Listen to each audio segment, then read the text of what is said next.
waxaan si waafaqsan qodobka 9aad faqradiisa da ee dastuurka ku-meelgaarka ee Jamhuuriyadda Federaalka ee Soomaaliya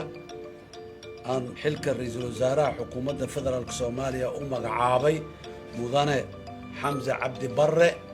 kadib markii madaxweynaha Jamhuuriyadda Federaalka ee Soomaaliya Dr. Xasan Sheekh Maxamuud uu magacaabay ra'iisul wasaare mudane Xamza Cabdi Barre inuu hogaamiyo xukuumadda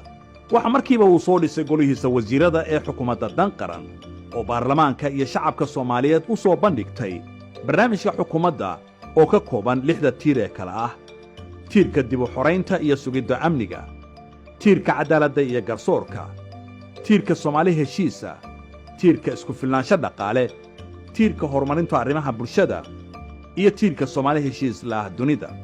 waxa taariikhda gashay in baarlamaanka Soomaaliya uu siiyo xukuumadda dan qaran kalsoonidii ugu badnayd abid ee baarlamaan uu siiyo xukuumad Soomaaliyeed iyadoo ay ansixiyeen xukuumadda uu hogaamiyo ra'iisul wasaare mudane Xamza Cabdi Barre 220 xildhibaan si loo gaaro himilooyinka qaranka Soomaaliyeed muddadii ay jirtay xukuumaddu waxay xaqiijisay guulo waaweyn oo udub dhexaad u ah horumarka iyo nabadeynta dalka xukuumadda dan qaran waxay la timid hannaan siyaasadeed iyo horumarineed oo si hufan uga jawaabaya baahida iyo yoolka dawladiska Soomaaliya guulaha waaweyn ee xaqiijisay xukuumaddu waxa kamid ah dagaalka khawaarijta oo horumar wanaagsan laga sameeyay deyntii oo la cafiyay kadib markii laga soo baxay shuruudihii ku xirnaa ku biirista suuqa dhaqaalaha bulshada ee bariga Afrika in lagu guulaysto qaadista cunaqabatayntii hubka iyo in la xaqiijiyo helista kursiga aan joogtada ahayn ee golaha ammaanka ee qaramada midoobay dawladda Soomaaliya muddadii 2 sano ahayd ee la soo dhaafay waxa guulo waaweyn ay ka gaartay dagaalka lagula jiro argagixisada tayeynta ciidamada qalabka sida kobcinta dhaqaalaha dalka horumarinta adeegyada bulshada cadaaladda iyo garsoorka iyo sare u qaadidda doorka Soomaaliya ee fagaarayaasha caalamka ciidamada qalabka sida ee dalka ayaa ku guulaystay in ay fuliyaan 978 hawlgallo iyo weerar lagu gaarsiiyey jab xoogan kooxda khawaarijta kuwaasi oo laga xoreeyay 215 goobood oo isugu jira degmooyin deegaano tuulooyin iyo goobo ay khawaarijtu ku baadi jireen shacabka Soomaaliyeed kuwaasi oo ku kala yaala gobollada Hiiraan Shabeellaha Dhexe Shabeellaha Hoose Galgaduud Mudug Baay iyo Jubbada Hoose ciidamada qalabka sida ee qaranka waxa ay ka dileen khawaarijta in ka badan 5,000 oo isugu jira maleeshiyaad iyo horjoogayaal taasi oo hoos u dhigtay qaraxyadii ay ka geysan jireen 73% dalka iyo guud ahaan falalkii ay ku kici jireen 39% intii lagu guda jiray dagaalka khawaarijta waxa lagu curyaamiyay ilihii dhaqaalaha ay khawaarijtu ka heli jireen 40% xukuumaddu waxay xayirtay 722 akoon iyo 1551 telefoon oo khawaarijtu ay adeegsanayeen taasina waxay si weyn u wiiqday awooddoodii dhaqaale curyaaminta ilaha dhaqaalaha argagixisada waxa barbar socotay in la xiro ilaha tiknoolajiyadda ay ku faafinayeen suntooda ku saabsan afkaarta xagjirnimada ah iyo gabadfallada ay ku samaynayeen shacabka Soomaaliyeed waxa la xiray in ka badan 10,000 oo baraha ay internetka ku lahaayeen oo ay ka mid yihiin Facebook, Telegram, TikTok iyo Twitter 1769 xubnood oo ka tirsanaa khawaarijta ayaa isku soo dhiibay ciidamada dawladda Soomaaliya 2 sano ee ay xukuumaddu jirtay taasi oo muujinaysa in ay kor u kacday tirada maleeshiyaadka isa soo dhiibaya ee ka tanaasulaya afkaarta gurracan ee ay ku marin habaamin jireen dhalinyarada Soomaaliyeed si ay u xoojiso dawladdu dagaalka ka dhanka ah fikirka xagjiraynta iyo been abuurka argagixisada ee ka dhanka ah diinteena suuban ee Islaamka waxay ka shaqaysay dawladdu midaynta culimada Soomaaliyeed taasi oo horseeday in ay aragti mida ka qaataan dagaalka xaqa ah ee lagu ciribtirayo khawaarijta arrintaasi oo kor u qaaday wacyiga bulshada iyo taageerada loo hayo dawladda Soomaaliyeed ee dagaalkeeda ka dhanka ah khawaarijta dawladda Soomaaliya waxay heshiisyo difaac oo muhiim ah ay la gashay dalalka Turkiga Masar Mareykanka Imaaraadka Carabta Uganda Suudaan iyo midowga reer Yurub dhammaantoodna heshiisyadaasi waxay xoojinayeen amniga guud ee qaranka iyo tirada iyo tayada ciidamada qalabka sida ee Soomaaliya xukuumaddu waxa ay kordhisay tayeysay isla markaana ay qalabaysay 10,000 oo kamida qaybaha kala duwan ee ciidamada qalabka sida waxaana lagu guulaystay hirgelinta qorshaha bixitaanka ATMIS wajiyadiisii 1, 2 iyo 3 iyadoo ciidamada qalabka sida ay kala wareegeen ciidamada ATMIS 21 fariisimo ciidan iyo 4 qaybood oo xarun u ahayd ciidamo gaaraya 7,000 askari oo dib loogu celiyay dalalkoodii xukuumadda dan qaran waxay ku guulaysatay dhammaystirka hannaankii dayn cafinta ee soo socday 10kii sane ee la soo dhaafay taasi oo Soomaaliya looga cafiyey 4.5 bilyan oo dollar kadib markii ay ka soo baxday shuruudihii iyo waxqabadkii looga fadhiyey waxaa dib u habayn lagu sameeyey nidaamka maamulka maaliyadda dalka sidoo kale kobaca wax soo saarka dhaqaalaha dalka oo ahaa 2.4 boqolkiiba sanadkii 2022 ayaa sanadkan 2024 la gaarsiiyey 4.2 xukuumadda dan qaran waxay ku guulaysatay in heerka saboolnimada dalkeenna waxaa laga keenay 69% iyadoo la gaarsiiyey 54.4 dowladda Soomaaliya waxa ay markii ugu horreysay ay ku guulaysatay in ay bixiso mushaaraadka shaqaalaha iyo qarashaadka dowladda waxay ku guulaysatay intii ay jirtay in Soomaaliya ay ka mid noqoto ururka suuqa dhaqaalaha ee bulshada bariga Afrika taasi oo ahayd guul taariikhi ah oo Soomaaliya u abuuraysa fursado dhaqaale maalgashi iyo ganacsi ballaaran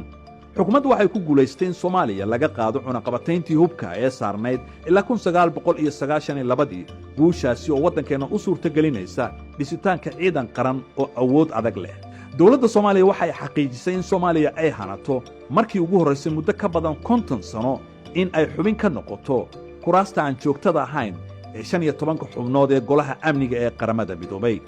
dowladdu waxay ku guulaystay inay fashiliso damicii gurracnaa ee ka dhanka ahaa madax bannaanida midnimada iyo qarannimada Soomaaliyeed ee ay ku kacday dowladda Itoobiya iyadoo dagaal diblomaasiyadeed oo dhinac walba looga guulaystay laguna fashilay xadgudubkii qaawanaa ee Itoobiya dowladdu waxa ay dardar gelisay hannaanka dib u eegista dastuurka iyadoo guulo waaweyn ka gaartay kadib markii baarlamaanka Soomaaliya markii ugu horreysay uu ansixiyey 4 cutub oo dib u eegis dhammaystiran lagu sameeyey tanina waxay horseeday in la helo dastuur cusub oo waafaqsan xaaladda siyaasadeed ee dalka dowladdu waxay ku guulaysatay in ay qabato 9 kulan oo wada xaajood siyaasadeed ah kuwaasi oo ay isugu yimaadeen madaxda dowladda federaalka kuwa dowlad goboleedyada iyo gobolka Banaadir waxaana looga heshiiyey qodobo siyaasadeed oo muhiim u ah horumarka siyaasadeed ee waddanka gaar ahaan qaab dhismeedka dowladda garsoorka doorashooyinka hannaanka maaliyadeed ee la isku raacsan yahay waddanka iyo qaab dhismeedka amniga qaranka xukuumadda dan qaran waxay meel marisay shuruucdii ugu badnayd abid ee xukuumad Soomaaliyeed ay ku meel mariso muddo 2 sano gudahooda 52 hindiso sharciyeed 22 xeer nidaamiyayaal 11 siyaasadood iyo qaraaro muhiim u ah amniga madax bannaanida dhaqaalaha siyaasadda iyo arrimaha bulshada xukuumaddu waxa sidoo kale ay ku guulaysatay inay dejiso hannaanka federaalaynta garsoorka iyo asluubta oo heshiis buuxa ay ka gaareen golaha wadatashiga ee qaranka xukuumaddu waxay adeegyada garsoorka ay gaarsiisay dhammaan deegaanadii laga xoreeyey khawaarijta iyadoo sidoo kale xoojisay la dagaalanka musuqmaasuqa iyo lacag dhaqista taasi oo keentay in hufnaanta maaliyadda dalka ay korodho dowladdu waxay ku guulaysatay fulinta go'aamada garsoorka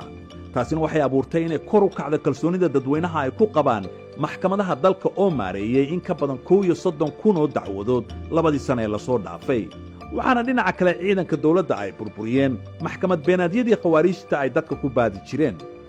xukuumadda Soomaaliya waxay xoogga saartay la dagaalanka musuqmaasuqa iyo lacag dhaqista iyadoo hay'adaha garsoorka ay maareeyeen ku dhawaad 100 kiis oo la xiriira musuqmaasuq iyo lacag dhaqis taasina waxay kor u qaaday kalsoonida shacabka Soomaaliyeed ee ku aadan dowladda iyo hufnaanta maamulka maaliyadda xukuumadda dan qaran iyadoo ka duulaysatay inta waxbarashada aasaasiga waxay hawlgelisay 6,000 oo macallimiin oo ka mid ah qorshe ballaaran oo lagu horumarinayo waxbarashada iyo mustaqbalka carruurta Soomaaliyeed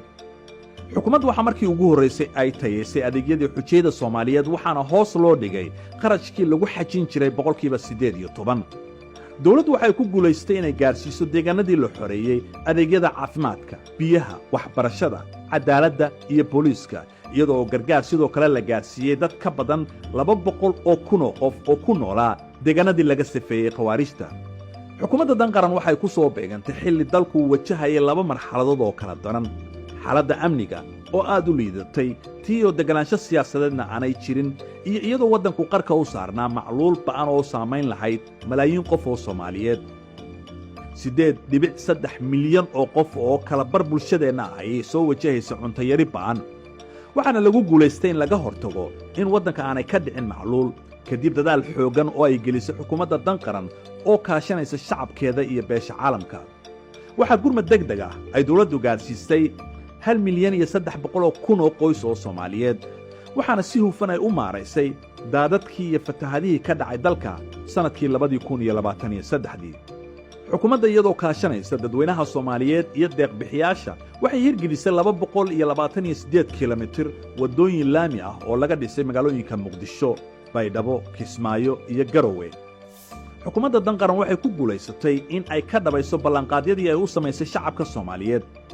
dadaalada danqaran waxay horseed u yihiin in Soomaaliya ay gasho isbeddel iyo marxalad cusub oo ay ku tillaabsato horumar iyo dib u soo kabasho buuxda. muddo 730 maalmood ah oo xukuumadda danqaran habeen iyo maalin shacabka Soomaaliyeed ay u adeegaysay waxay ku tallaabsatay guulo waaweyn oo dhaxalgal ah kuwaasi oo muhiim u ah horumarka dalka iyo dhab u hanashada yoolalka himilooyinkii waaweynaa ee la hiigsanayay. waxqabadka xukuumadda danqaran waxa uu iftiiminayaa isbeddellada waaweyn ee la gaaray muddadii ay jirtay, iyadoo guulahaasi ay ka markhaati kacayaan in dalku uu horay u socday oo uu ka gudbay caqabadihii waaweynaa si jiilasha soo socda ay ugu noolaadaan mustaqbal wanaagsan. hiigsiga xukuumadda danqaran waa mid ku salaysan himilooyinka qorshaha isbeddelka qaranka iyo casriyeynta Soomaaliya oo buddhig ay u yihiin Soomaaliya xasiloon oo nabdoon, horumarinta dhaqaalaha dalka, kor u qaadidda maalgashiga iyo wax soo saarka, kobcinta karaanka bulshadeenna iyo shaqo abuurka, xoojinta iyo adkaysiga abaaraha iyo isbeddelka cimilada, iyo in shacabka Soomaaliyeed loo celiyo talada oo dalkeena ay ka dhacdo doorasho dimuqraadi ah oo ah qof iyo cod.